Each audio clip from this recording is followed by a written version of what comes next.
안녕하세요. 오늘도 사연살롱을 찾아주셔서 감사합니다. 전 수원에서 고깃집을 운영 중인 50대 초반 박유정이에요. 제 나이대 대부분 사람들이 그렇듯 저 역시 앞만 보며 달렸어요. 남부럽지 않은 재력을 갖춘 건 아니지만 남에게 손가락질 받을 일 안 하고 살았다는 게 큰 자부심이죠.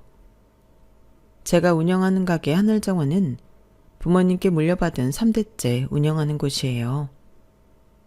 40년 전 할머니 손맛으로 시작한 작은 고깃집이 지금은 맛집이 됐죠. 손님들은 우리 가게 특제 양념이 비법이라고 하지만 사실 정성이 비법이에요. 부모님께서 그러셨듯 저도 매일 아침 일찍 일어나 준비해요. 고기 손질부터 밑반찬까지 제 손으로 하나하나 정성 들여 만드니까요. 유정씨, 오늘도 바쁘시네요. 저번에 제가 데려온 거래처 분들이 여기 고기 맛있다고 또 오자고 난리예요. 그렇게 처음 만난 사람이 지금의 남편이 되었네요. 그땐 부모님께 물려받은 게 아니라 도와드리던 때였어요. 취직을 하려 여기저기 면접을 보러 다니기도 했었는데 부모님이 운영하는 곳처럼 월급을 쳐주는 곳이 없더라고요. 특별히 전공이 있어서 좋은 직장에 취직할 수 있었던 것도 아닌지라 부모님 밑에서 일을 배우던 시기였죠. 지금 남편은 당시 의료기기 영업사원으로 일하면서 병원 관계자들을 자주 데려왔어요. 늘 웃는 얼굴로 손님들을 챙겨주는 모습이 참 매력적이라고 생각했죠. 처음엔 그저 단골 손님 중 한 명이었어요. 지금 생각해보면 웃음이 나오는 게 그 당시엔 그저 인사를 나누는 정도였는데 아버지가 저보고 그러시더라고요. 저 사람 너 좋아하는 것 같은데? 아버지 무슨 말씀이세요? 손님한테 그런 농담하시면 어떡해요?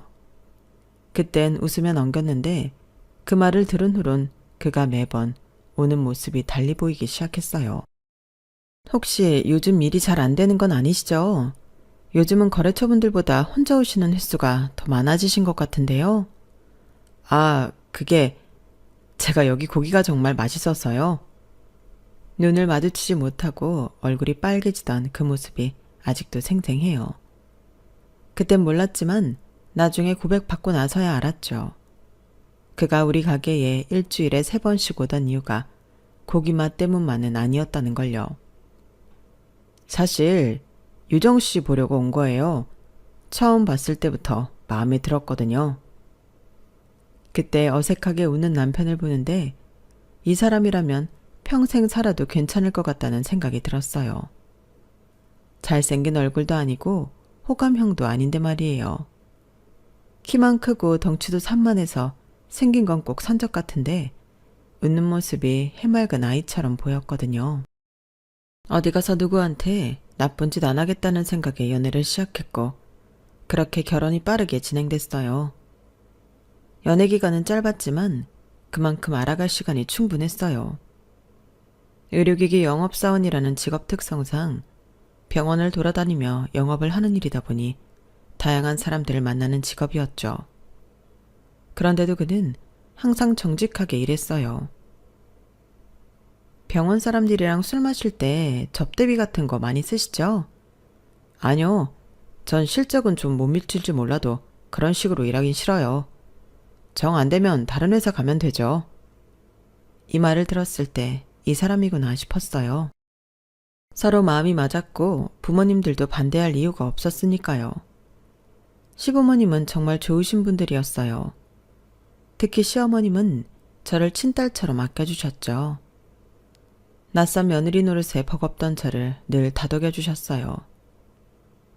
유정아, 식당 일 힘들 텐데 우리 아들이 많이 도와주냐?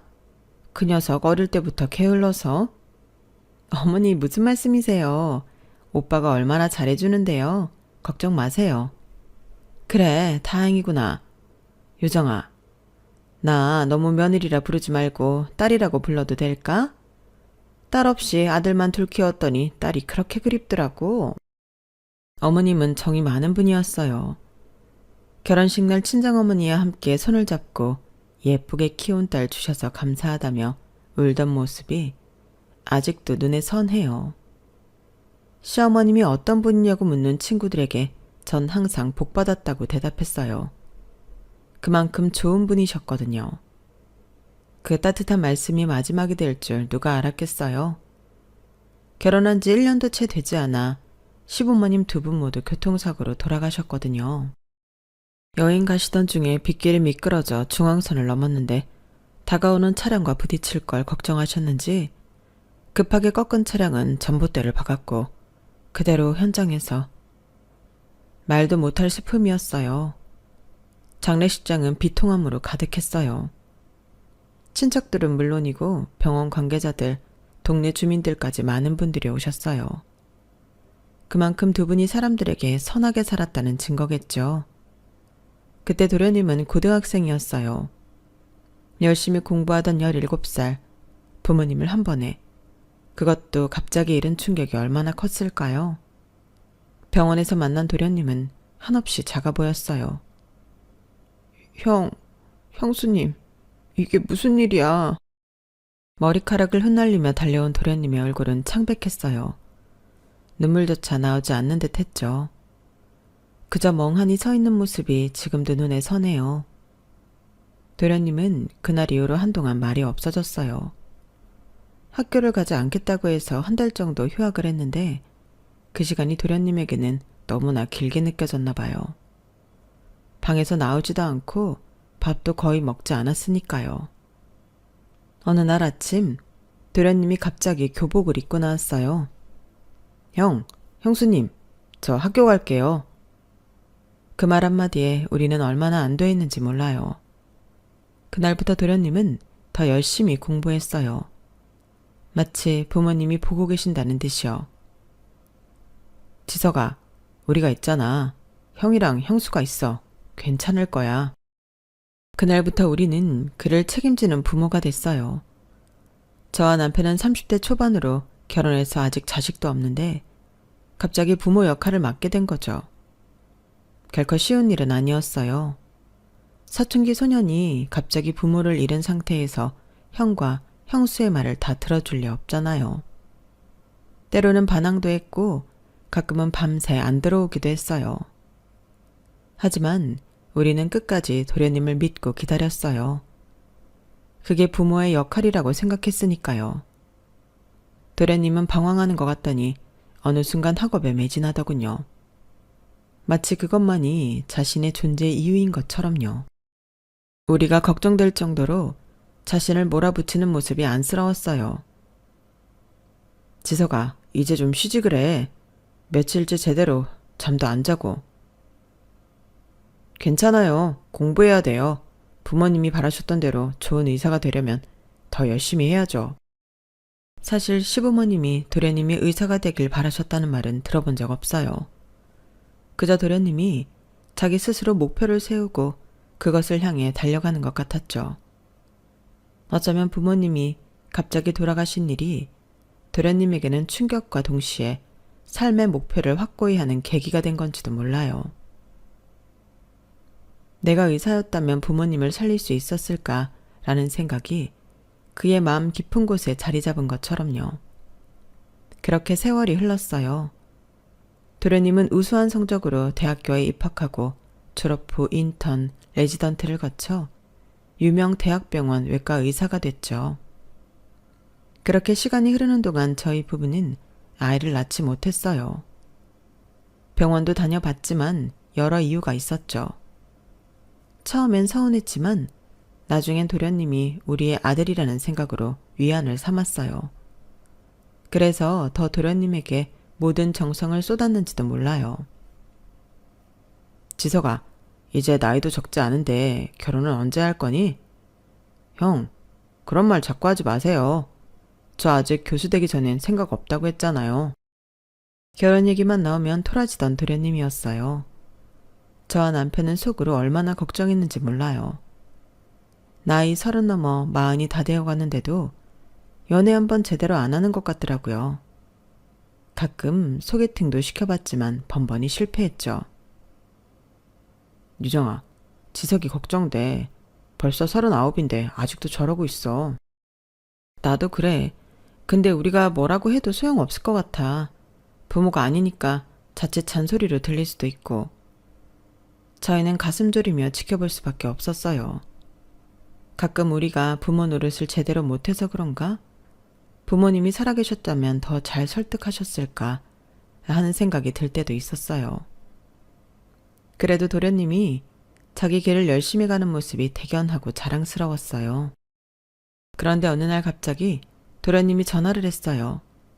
평소와는 달리 목소리가 들떠 있었어요. 형수님, 이번 주말에 시간 있어요? 소개할 사람이 있는데. 뭐? 정말? 누구? 같은 병원에 근무하는 의사예요. 결혼하고 싶은 사람. 같이 저녁 먹어요. 얼마나 놀랐는지 몰라요. 평소 결혼 얘기만 나와도 화내던 사람이 갑자기 여자친구를 소개한다니. 그것도 같은 의사라니. 기대와 설렘으로 주말을 기다렸죠. 안녕하세요. 지석 씨한테 말씀 많이 들었어요. 처음 만난 예비동서는 예상과 달리 조금 차가운 느낌이었어요. 미소는 짓고 있었지만 눈빛이 웃지 않는달까? 그래도 도련님이 좋아하니 좋은 사람이겠거니 생각했죠. 서로 다른 성격이 만나면 더 좋은 부부가 된다고들 하잖아요. 도련님이 워낙 묵묵하고 진중한 성격이니 예비동서가 활발하고 명랑할 거라 기대했는데 의외로 비슷한 성격이라 놀랐어요. 어서 와요. 안 그래도 도련님이 결혼하고 싶은 여자 생겼다고 말했을 때 얼마나 놀랐다고요. 교수 되는 게 꿈이라고 교수 되기 전까진 연애도 안 한다고 해서 얼마나 걱정했는데. 형수님, 그건 이 사람 만나기 전의 얘기죠. 그렇다고 저 교수 포기한 거 아니니까 걱정 마세요. 아셨죠? 도련님이 예비 동서의 손을 꼭 잡고 말하는 모습이 참 보기 좋았어요. 20년 가까이 함께 지내면서 도련님이 누군가에게 이렇게 애정을 표현하는 모습은 처음 봤거든요. 그 순간만큼은 예비 동서에 대한 어색함도 있고 그저 기뻤어요. 정말 고마워요. 결혼 생각 없던 우리 도련님 결혼한다 마음 잡게 만들어주고 하고 싶던 꿈도 계속 꾸게 만들어주고. 이런 걸 두고 천생연분이라고 하나 봐. 그치? 이제 죽어도 여한이 없다. 당신은 이 좋은데 왜 죽는다는 소리를. 아니, 그렇잖아.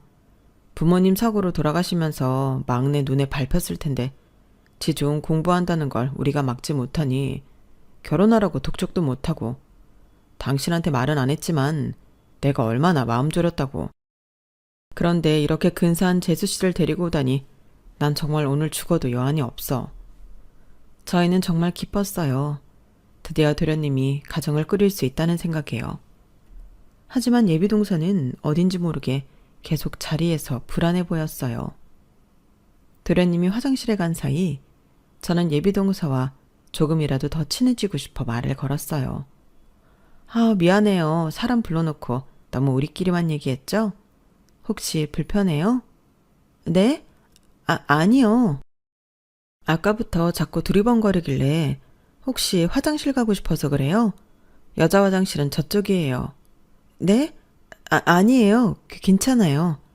그때는 몰랐어요. 예비 동서가 우리 고깃집에 앉아있는 것 자체가 불편했다는 걸요.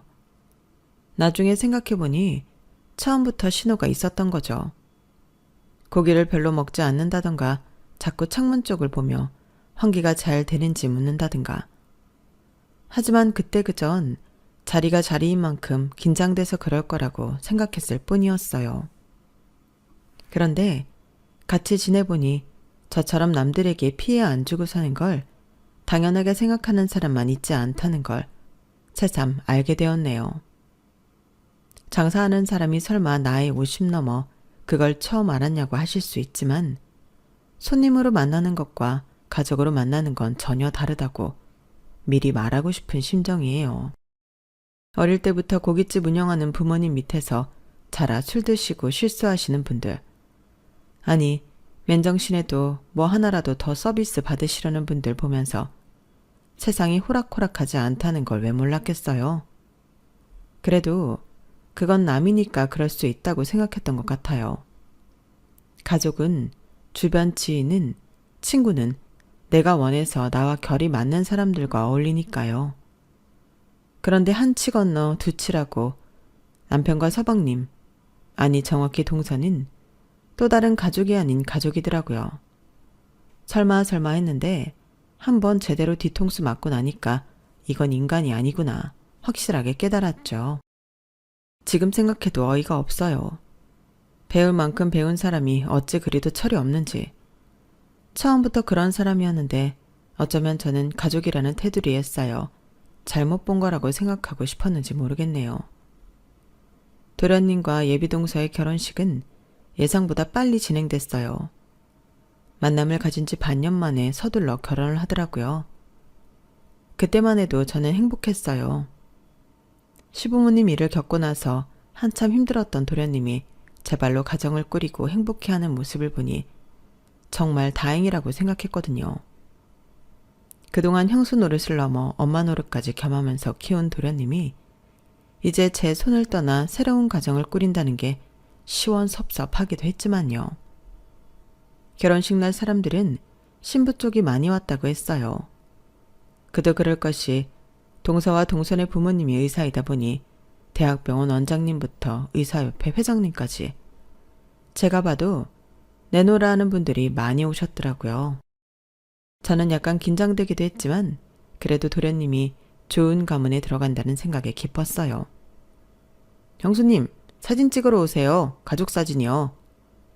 도련님이 부르길래 신랑 신부 부모님들 옆에 가서 섰는데 동서 어머님이 살짝 눈살을 찌푸리시더라고요. 아, 가족 사진은 부모님들하고만 찍죠? 형님은 친구분들하고 찍으시면 될 것 같은데. 그때는 별 생각 없이 아, 네, 그럴까요?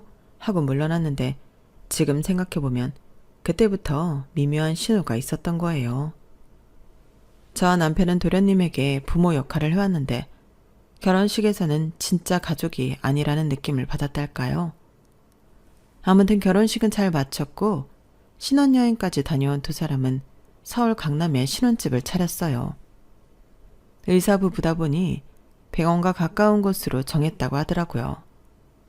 수원에서 서울까지는 좀 거리가 있지만 그래도 자주 보자고 약속했죠. 그리고 첫 명절이 다가왔어요. 설날이었는데 아무래도 저희 집에서 차례를 지내야 했어요. 시부모님 제사를 지내는 곳이니까요. 저는 며칠 전부터 장을 보고 음식을 준비했어요. 아무래도 처음 맞는 명절에 도련님, 아니 이제는 서방님과 동서가 오니 더 정성을 들였죠. 와, 형님 대단하세요. 이 많은 음식을 언제 다 하셨어요? 동서가 식탁에 가득 차려진 음식을 보며 말했어요. 얼핏 듣기엔 칭찬 같았지만 뭔가 미묘하게 다른 뉘앙스가 느껴졌어요. 역시 장사하시는 분은 손이 크시네요. 저희 집 음식은 양보다는 질로 승부하거든요. 어머님이 항상 적게 먹더라도 좋은 걸 먹어야 한다고 하셔서. 순간 말문이 막혔어요. 제가 준비한 음식의 질이 떨어진다는 뜻인가? 그래서 직접 물어봤죠. 동서, 혹시 내가 준비한 음식이 맛이 없다는 뜻이야? 아니요, 그런 뜻이 아니라 저희 집은 음식을 조금만 해서 그게. 설마요. 형수님 음식이 어떻게 맛이 없을 수 있어요? 항상 최고라고 제가 말하잖아요.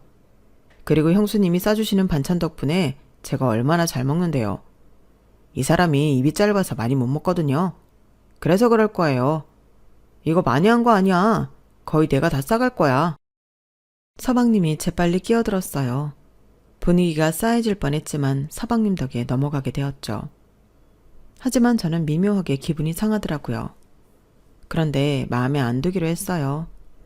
나이 차이 나는 동서가 철없이 한 말에 일일이 신경 쓰면 제가 또 나이답지 못한 행동하는 것 같았으니까요. 형수님, 매번 고마워요. 역시 형수님밖에 없어요. 장모님도 음식 잘하시지만 아직 저는 형수님이 해준 반찬이 더 입맛에 맞거든요. 와서 도와야 하는데 돕지도 못하고 이렇게 바다만 가서 미안해요, 형수님. 서방님의 그 말에 동서의 표정이 살짝 굳어지는 것을 놓치지 않았어요. 하지만 대수롭지 않게 생각했어요. 도우러 와야 하는데 그러지 못했으니 편하게 웃을 수 있는 입장이 아니라고 생각했던 거죠. 그렇게 명절이 지나고 서방님 생일이 다가왔어요. 저와 남편은 선물을 사들고 서울 강남에 있는 서방님네 집으로 향했죠. 처음 가보는 집이라 설레기도 했어요. 동서가 어떤 음식을 준비했을지 집 분위기는 어떨지 궁금했거든요. 어서 오세요, 형님. 멀리서 오시느라 고생하셨어요. 아, 뭘. 우리 서방님 생일인데 당연히 와야지. 집에 들어서자마자 느낀 건 깔끔하면서도 고급스러운 인테리어였어요. 역시 의사 부부라 그런지 집안 곳곳에서 품격이 느껴졌죠. 저는 솔직히 좀 위축됐어요. 우리 집은 실용적이고 편안한 스타일이라 이런 세련된 분위기와는 거리가 멀거든요. 자, 오늘은 특별한 날이니까 특별한 와인을 준비했어요. 동서가 와인 한 병을 꺼내며 말했어요. 라벨을 보니 외국어로 뭐라고 쓰여 있는데 저는 읽을 수도 없었어요. 이건 프랑스 보르도 지방의 샤토 라피트 와인이에요. 일반 마트에서는 구할 수 없고 병원 VIP 고객들만 아는 수입차를 통해 특별히 구했어요. 형님, 입맛에 맞을지 모르겠어요? 와, 정말 특별한 와인이네. 사실 나는 와인을 잘 모르기도 해서 입맛에 맞다 안 맞다 하기도 뭐하네. 소주나 맥주가 더 익숙해서. 저는 솔직하게 대답했어요. 굳이 아는 척할 필요도 없고 제 가게가 고급 레스토랑이 아닌 대중적인 고깃집이라는 건 사실이니까요. 아, 그렇군요. 괜찮아요, 형님. 이런 와인은 입에 맞지 않으실 수도 있어요. 좀 고급 와인은 처음엔 쓰고 떫게 느껴지거든요. 익숙해져야 진가를 알 수 있는. 자기야, 형수님도 충분히 와인 맛을 아실 거야. 떫다 달다 쓰다 말이 많아도 결국 맛있는 술은 마시는 법이니까. 그쵸, 형수님? 다시 한번 서방님이 끼어들었어요. 하지만 이번엔 저도 가만히 있지 않았죠. 동서, 혹시 내가 장사하는 사람이라 품격이 없다고 생각하는 거야? 네? 아니에요. 절대 그런 뜻이 아니었어요. 그냥 와인에 대한 설명을 드리려고. 설명은 고맙지만 나도 호텔 레스토랑에서 식사해 본 적 있고 와인도 마셔봤어. 가게에서 장사한다고 고급 문화를 모르는 건 아니야. 죄송해요, 형님. 제가 말실수를 했네요. 동서가 사과했지만 그 눈빛에서 진심을 느낄 수 없었어요. 오히려 민감하게 반응한다는 듯한 표정이었죠.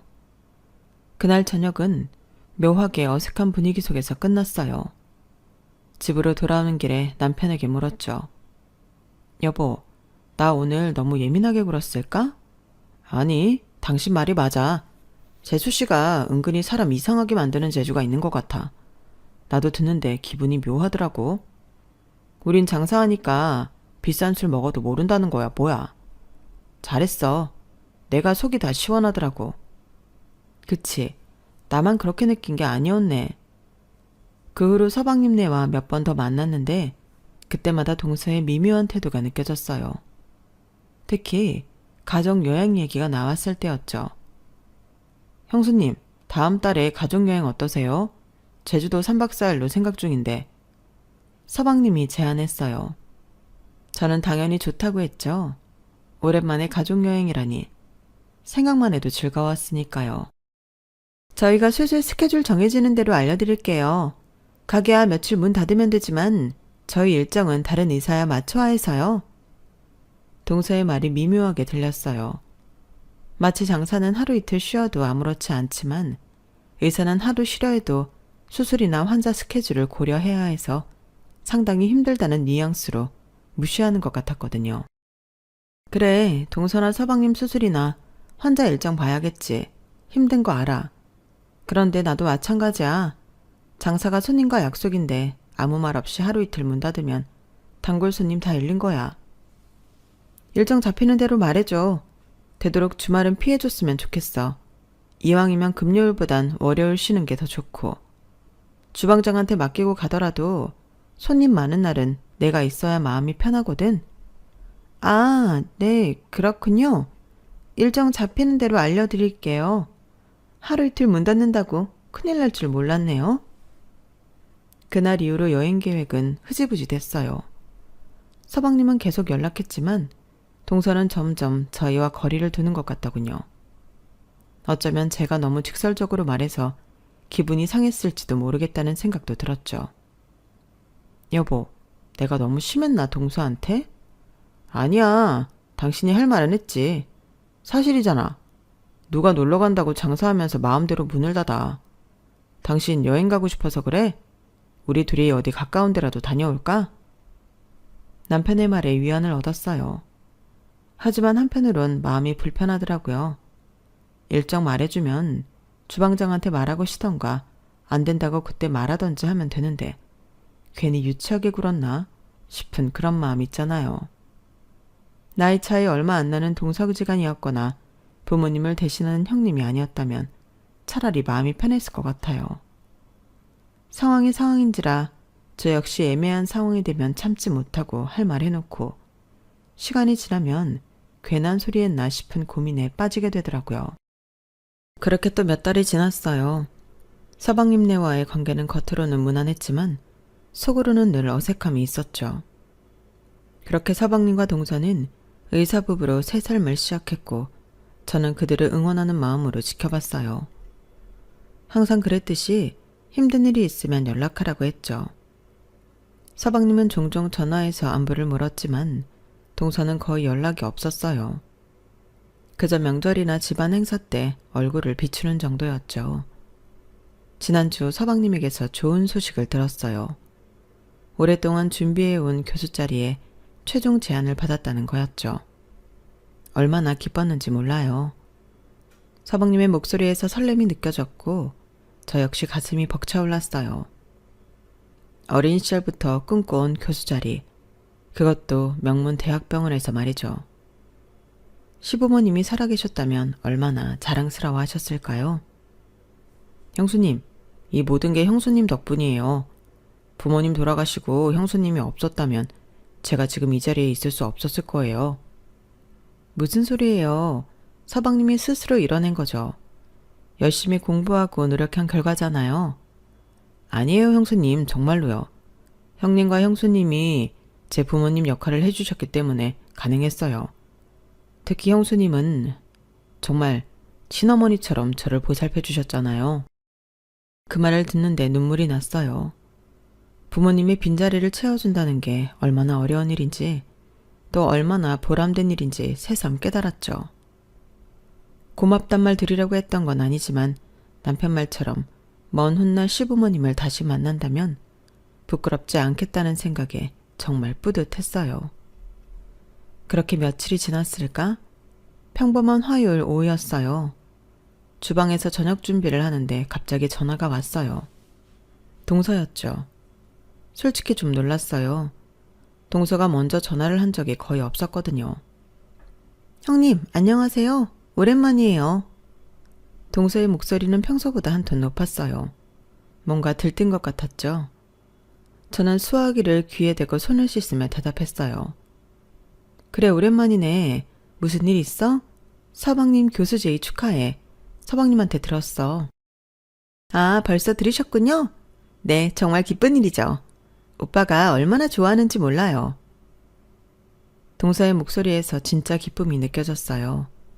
저도 서방님의 성공이 정말 자랑스러웠죠. 그래서 말인데 형님, 이번에 오빠 교수 임명 축하 겸 동창회를 하려고 해요. 의대 동기들끼리 모여서요. 그래? 좋은 생각이네.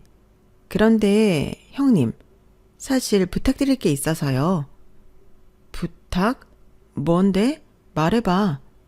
이번 모임을 형님 가게에서 하면 어떨까 해서요.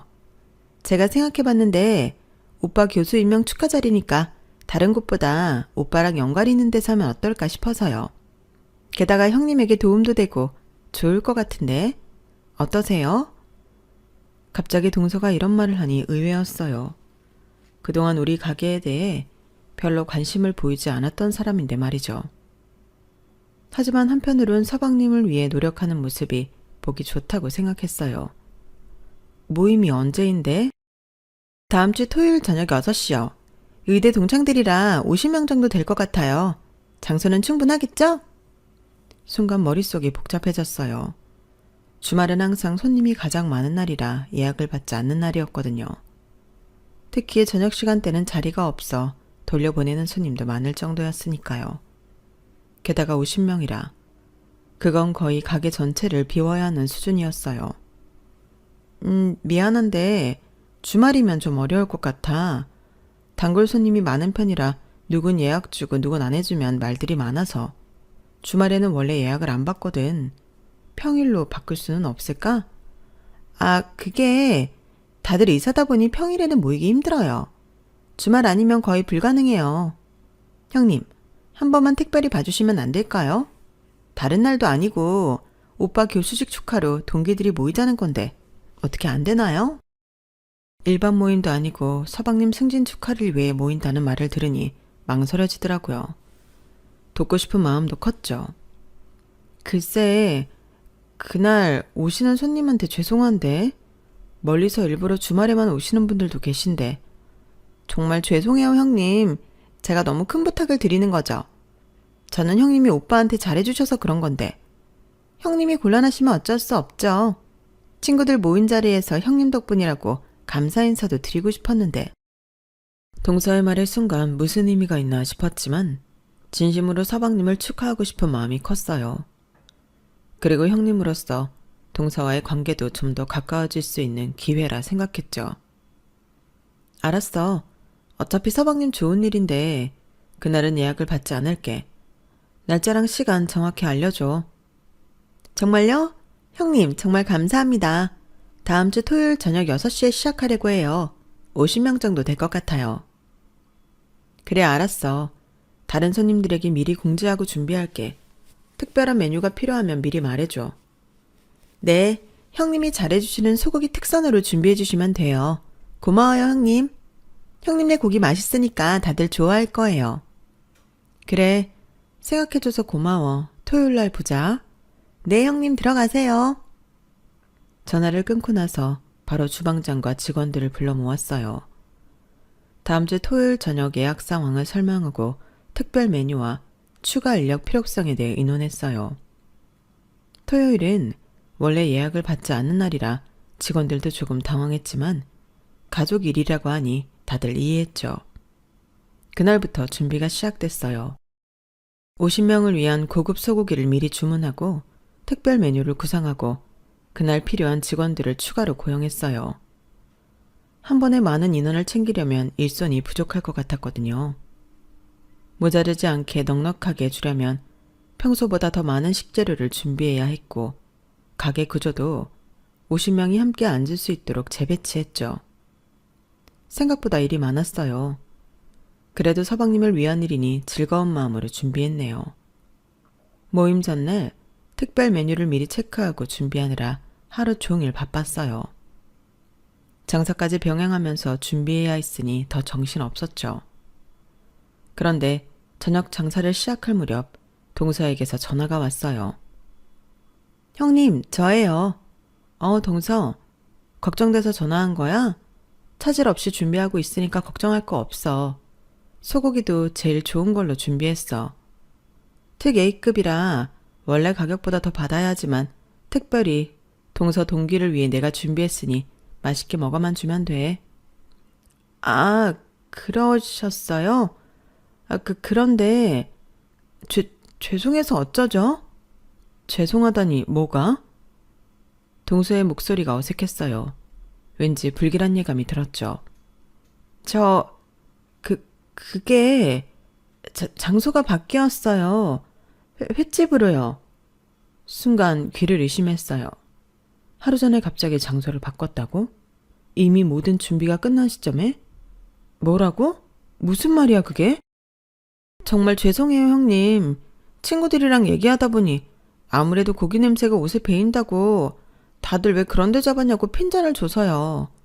아무래도 의사들이 모이는 자리니까 좀 그렇다고. 깔끔하고 격식 있는 자리에서 보는 게 당연한 거 아니냐는데 제가 할 말이 없었어요. 죄송해요 형님. 그래서 급하게 강남에 있는 횟집으로 바꾸게 됐어요. 어이가 없었어요. 고기 냄새? 의사들이 모이는 자리? 마치 제 가게가 격이 떨어지는 것처럼 말하는 느낌이었어요. 그리고 이미 모든 준비를 다 했는데 특별 주문한 고기, 추가 고용한 직원들, 손님들에게 미리 공지한 휴업. 모든 게 물거품이 됐어요. 동서, 지금 농담하는 거지? 우리가 얼마나 준비했는지 알아? 이미 특별 메뉴 재료도 다 들여놨고 내일 예약한 손님들도 다 돌려보냈어. 이게 무슨 짓이야? 형님, 화나시는 거 충분히 이해해요. 하지만 저도 어쩔 수 없었어요. 원래 예약 없이도 주말에 손님 많다고 하셨으니 크게 문제 없으실 거잖아요. 그쵸? 뭐? 그걸 지금 말이라고 해? 동서, 분명히 말하는데 지금 한 일들 후회하게 될 거야. 제가 화난 목소리로 단호하게 말하는데도 동서는 아랑곳하지 않더군요. 말로는 죄송하다고 하는데 빨리 전화를 끊고 싶어 한다는 게 수화기 너머로 전해졌기 때문이에요. 그렇게 전화를 끊고 나니 온몸에서 힘이 빠져나가는 느낌이었어요. 그동안 느꼈던 동서의 미묘한 태도들, 그게 우연이 아니었구나 싶었죠. 동서는 정말로 저를 무시하고 있었던 거예요. 장사를 해본 사람이면 노쇼가 얼마나 우라통 터지는 일인지 아실 거예요. 근데 전 그걸 남이 아닌 가족에게 당했죠. 그것도 저를 무시하는 나이 어린 동서에게요. 어떻게 해야 할지 머릿속이 복잡해졌지만 저녁 장사가 시작돼서 아무것도 할 수 없었죠. 가게를 마무리하니 자정을 넘긴 시간이라 서방님에게 말해 따질 수도 없었고요. 그날 밤 잠을 이루지 못했어요. 머릿속에 온갖 생각이 교차했죠. 처음엔 화가 났어요. 어떻게 이럴 수 있지? 가족을 이렇게 대해도 되는 건가? 하는 생각으로요. 그 다음엔 슬펐어요. 내가 뭘 잘못했나? 정말 내 가게가 그렇게 부끄러운 곳인가? 하고요. 그렇게 뜬 눈으로 밤을 지샜네요. 그날 아침은 평소와 다를 것 없이 가게 오픈 준비로 바쁘게 시작됐어요. 주방에서 밑반찬을 손질하는데 가슴 한켠이 무거웠죠. 어제 동서의 전화로 인해 밤새 잠을 설친 터라 눈이 부어 있었는데 남편은 평소보다 조심스럽게 대해주는 게 느껴졌어요. 아침을 대충 먹이고 보내고 나니 마음이 더 복잡해지더군요. 주방에서 칼질하고 있는데 종업원이 주방 입구에서 머뭇거리며 서 있는 게 보였어요. 사장님, 손님이 오셨는데요.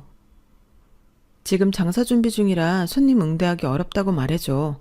아직 오픈 전이잖아? 그게 손님이 아니라 사장님 동서라고 하시는데. 순간 손이 들고 있던 칼을 도마에 내려놓았어요. 동서가 여기 왔다니. 예상은 했지만 생각보다 빠르게 움직였다 싶었어요. 점심 오픈까지 1시간도 안 남았으니 마무리를 지어야겠다 싶더라고요. 어디 있어? 홀에 앉아 계세요. 주방 앞치마를 벗으며 홀로 나갔어요. 아직 문도 열지 않은 가게 안 구석 테이블에 동서가 앉아 있었어요. 놀랍게도 평소와는 달리 화장기 하나 없는 얼굴이었고 부어 있었어요.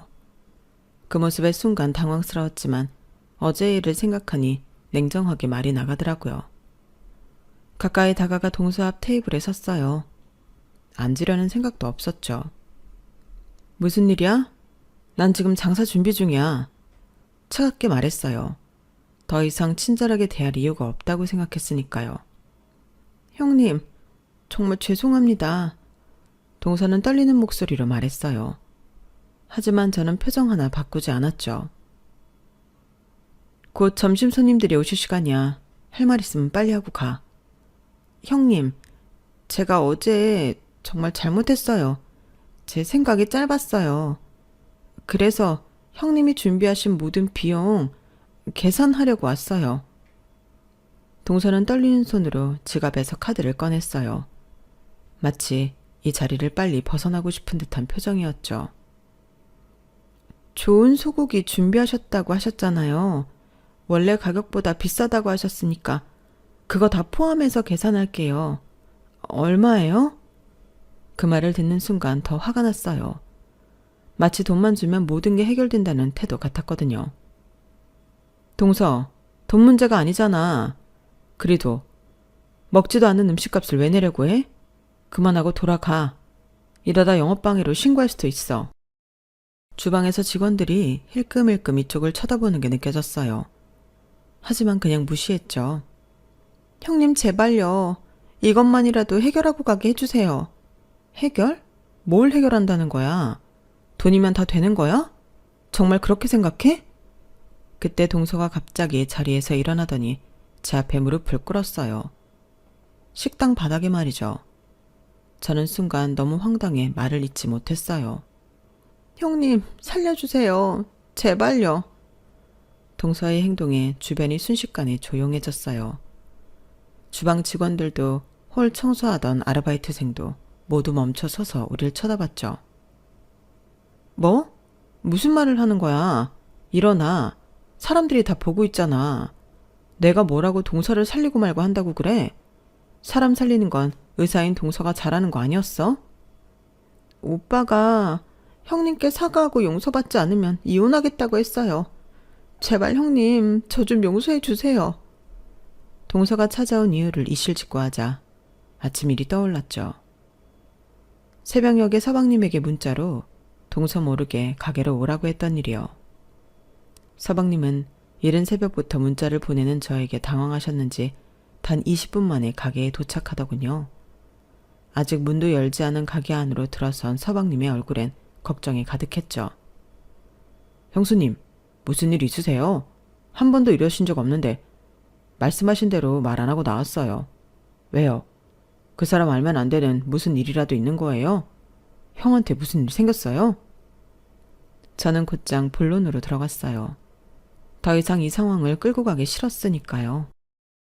어제 동서한테 전화 받았어요. 동창회 장소를 바꿨다고. 네? 동창회요? 몰랐어요. 지난주에 동서가 전화해서 서방님 교수 축하 겸 의대 동창회를 우리 가게에서 하고 싶다고 했어요. 50명이나 온다고 해서 토요일 장사를 포기하고 준비했는데 어제 갑자기 횟집으로 바꿨다며 전화가 왔어요. 이유는 고기 냄새가 옷에 배서라고요. 서방님의 얼굴이 순식간에 굳어졌어요. 눈동자가 흔들리더니 고개를 푹 숙였죠. 말도 안 돼요. 그게 무슨 고기 냄새가 배은대고 취소하다니 저는 모르던 일이에요. 정말 그 사람이 그랬어요? 서방님, 제 성격 몰라요? 제가 이런 걸로 거짓말할 사람으로 보였어요? 아니요, 형수님. 제 말은 그게 아니라 그 사람이 그렇게 할 이유가 없는데 왜 그런... 서방님은 말없이 주먹을 꽉 쥐었어요. 얼마나 충격받고 화가 났는지 손등에 핏줄이 다 보일 정도였죠. 나도 모르죠, 그 이유는. 나한테 전화해서 서방님 교수직 축하 자리를 의미 있는 데서 하고 싶다고 주말 예약 안 된댔는데 사정사정 하길래 받아준 것 뿐이에요. 50명 예약이라 특별히 소고기도 더 주문하고 직원도 더 고용했어요. 단골 손님 예약도 다 돌려보내고요. 그런데 하루 전날 저녁에 와서 의사들이 모이는 자리라 격이 안 맞는다고 취소했으니 정확한 이유는 동서만 알겠죠. 형수님, 정말 죄송합니다. 제가 당장 얘기해서 그럴 필요 없어요. 형수님, 서방님, 난 밤새 많은 생각을 했어요. 결론은 이제 동서와는 거리를 두고 싶어요. 알고 있을지 모르겠지만 비단 이번 일뿐만 아니에요. 이미 지난 일 하나하나 거론해 뭐 하겠어요. 내가 시어머니도 아니고 내가 동서를 데리고 살 것도 아니니 이젠 안 보고 살아야겠어요. 솔직히 남남이니까 서방님 잘 살고 행복하게 지내는 걸 멀리서라도 볼 수 있다면 그걸로 충분해요. 형수님, 그렇게 말씀하시면 너무 가슴이 아파요. 형수님은 제게 어머니 같은 분이에요. 형수님이 아니었다면 제가 지금 여기 없었을 거예요. 그런 서방님을 보고 있자니 가슴 한켠이 아려오더군요. 하지만 이미 돌이킬 수 없는 강을 건넜다고 생각했어요. 그래서 긴 말 할 거 없고 할 말 했으니 서방님도 어서 집에 들어가 출근 준비를 하고 돌려보냈죠. 동서의 무릎을 꿇은 모습을 보니 서방님이 집에 가서 얼마나 강경하게 나왔는지 짐작이 갔어요. 그래도 이혼이라니 너무 심하게 나간 건 아닐까 걱정이 되기도 했죠. 이게 이렇게 큰일이 될 거라고 생각도 못했어요. 그냥 횟집이 더 분위기 있을 것 같아서 형님 가게가 나쁘다는 게 아니라. 일어나, 여기서 그러지 말고 손님 오면 어떡하려고. 동서를 부축해 일으키며 주변 직원들에게는 평소처럼 일하는 눈짓을 했어요. 동서를 좀 더 조용한 구석자리로 안내했죠. 동서, 솔직히 말해봐. 이유나 좀 듣자. 왜 나한테 이런 짓을 한 거야? 내가 예쁘거나 나이 차이가 얼마 안 나면 모르겠는데 나는 동서보다 훨씬 나이도 많고 같은 직군도 아니라 만날 일도 없고 대체 왜 그랬는지 모르겠어. 동서는 한참을 흐느끼다가 고개를 들었어요. 사실 질투가 났어요. 질투? 네. 가족이 되었으면 저를 1순위로 생각했으면 좋겠는데 오빠는 항상 형님 형님하고 어머니 같은 분이라 형님 아니었으면 의사고 뭐고 노숙자 되었을 거라고. 그게 무슨... 솔직히 이해가 안 됐어요. 남편이 스스로 노력해서 된 거지 누가 등 떠민 것도 아닌데 그거 가지고 형님을 어머니처럼 생각한다는 둥 잘해야 한다고 말할 때마다 솔직히 안 봐도 그만이라 생각한 거 맞아요. 어이가 없었어요. 정말 이런 이유로 저를 무시하고 있었다고요? 서방님이 저를 존경하고 감사하게 여기는 걸 질투한다니 얼마나 유치한 마음가짐인지 이해할 수 없었어요. 동서, 사람이 어떻게 그런 마음가짐을 가질 수 있어? 서방님은 부모님을 일찍 여의고 힘든 시간을 보냈어. 내가 그저 형수로서 도리를 했을 뿐인데 그걸 질투한다니. 알아요, 형님. 제가 너무 철이 없었어요. 이제 와서 생각해보니 너무 부끄럽고 죄송해요. 어떤 변명을 해도 오빠한테 통하지 않아요. 다신 이런 짓도 형님 서운한 말도 안 하고 다 고칠게요. 제발 용서해 주세요. 오픈 시간이 다가오고 있었어요. 주방에서 냄비 소리가 들리고 종업원들이 테이블을 세팅하는 소리가 들렸죠. 일어나, 가게에서 이러지 말고 곧 손님들 오실 시간이야. 형님이 용서해 주신다고 하기 전에 못 가요. 동서, 서방님이 정말 단호하게 나왔나 봐요. 오늘 아침 서방님의 눈빛이 떠올랐어요. 어머니처럼 여기던 사람을 무시한 게 아내에게 얼마나 실망했던지. 아마 집에 가서 엄청난 언쟁이 오갔을 거예요. 하지만 이혼까지 거론할 줄은 몰랐네요. 정말 후회해요, 형님. 제 어리석음 때문에 제발 용서해 주세요. 오빠 말대로 형님은 오빠에게 친어머니보다 더한 분이라는 걸 알았어요. 제가 철이 없어서. 한숨이 나왔어요. 서방님과 동서의 결혼 생활이 깨지는 건 보고 싶지 않았으니까요.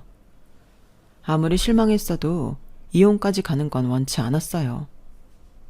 알았어, 동서. 그만 울어. 동서가 눈물을 닦으며 고개를 들었어요. 눈에는 아직도 두려움이 가득했죠. 서방님이 이혼하는 건 보고 싶지 않아. 사과는 받아줄게. 동서의 얼굴에 안도감이 스쳤어요. 그렇지만 당분간은 서로 거리를 두는 게 좋겠다. 시간이 필요해. 네, 형님 이해해요. 제가 카드라도. 동서는 다시 카드를 꺼내들었어요. 처음엔 거절하려 했지만 문득 생각이 바뀌었죠. 노쇼에 대한 대가는 치르는 게 맞을 것 같았거든요. 그래, 소고기 값은 계산해야지. 노쇼도 결국 장사니까. 동서는 안도의 한숨을 내쉬며 카드를 내밀었어요. 어쩌면 이걸로 마음의 짐을 덜고 싶었던 걸지도 모르겠네요. 직원을 불러 카드기를 가져오게 했고 소고기 값과 직원 인건비를 포함한 금액을 청구했어요. 정말 감사합니다, 형님. 용서해 주셔서. 이제 카드 긁었으니 너도 내게 빚진 게 없고 나도 너를 확실히 용서한 거야. 그러니 서방님과도 화해하고 행복하게 살아. 네, 형님. 정말 죄송했어요. 동서가 떠난 후 저는 한동안 자리에 앉아 생각에 잠겼어요. 주방으로 돌아가 다시 음식 준비를 하면서도 마음 한구석이 여전히 불편했죠. 동서의 사과가 진심인지 아니면 그저 이혼을 면하기 위한 것인지 의문이 들었어요. 사람이 그렇게 쉽게 바뀔 수 있을까요? 그날 저녁 서방님에게 문자가 왔어요. 형수님, 정말 감사합니다. 아내가 많이 반성하고 있습니다. 라는 내용이었죠. 저는 동서가 긁은 카드값을 그대로 송금했어요. 서방님, 돈은 받을 수 없어요. 동서는 철이 없지만 나쁜 사람은 아닌 것 같아요. 잘 다독여 살아요. 라는 메시지와 함께요. 서방님은 여러 번 사양했지만 결국 제 고집을 이기진 못했어요. 그렇게 표면적으로는 화해가 된 것 같았지만 마음속으로는 여전히 동서를 가까이 하고 싶지 않았어요. 철없는 질투로 가족을 이렇게 상처 준 사람이 과연 진심으로 변할 수 있을까요? 남편에게는 이런 깊은 생각을 말하지 않았어요. 그저 이렇게 처신하면 남들이 들어도 손가락질 받지 않겠지? 라고 물었을 뿐이죠. 남편은 자랑스럽게 웃으며 제 어깨를 토닥였어요. 당신은 항상 현명해. 그리고 난 그런 당신이 100배, 1000배 자랑스러워. 그 말을 들으니 조금 위안이 됐어요. 어떤 관계든 시간이 필요하겠죠. 지금은 상처가 아물 때까지 거리를 두는 게 최선이라 생각했어요. 가족이라는 이름으로 모든 걸 덮고 넘어가는 것보다 솔직하게 마음의 거리를 인정하는 편이 더 건강한 관계로 가는 길일 테니까요. 제 이야기는 여기까지입니다. 들어주신 분들 오늘 하루도 행복하세요. 여러분, 사연 댓글에 응원과 현명한 조언 부탁드려요. 좋아요와 구독은 저에게 큰 힘이 됩니다. 오늘도 좋은 일 가득하세요.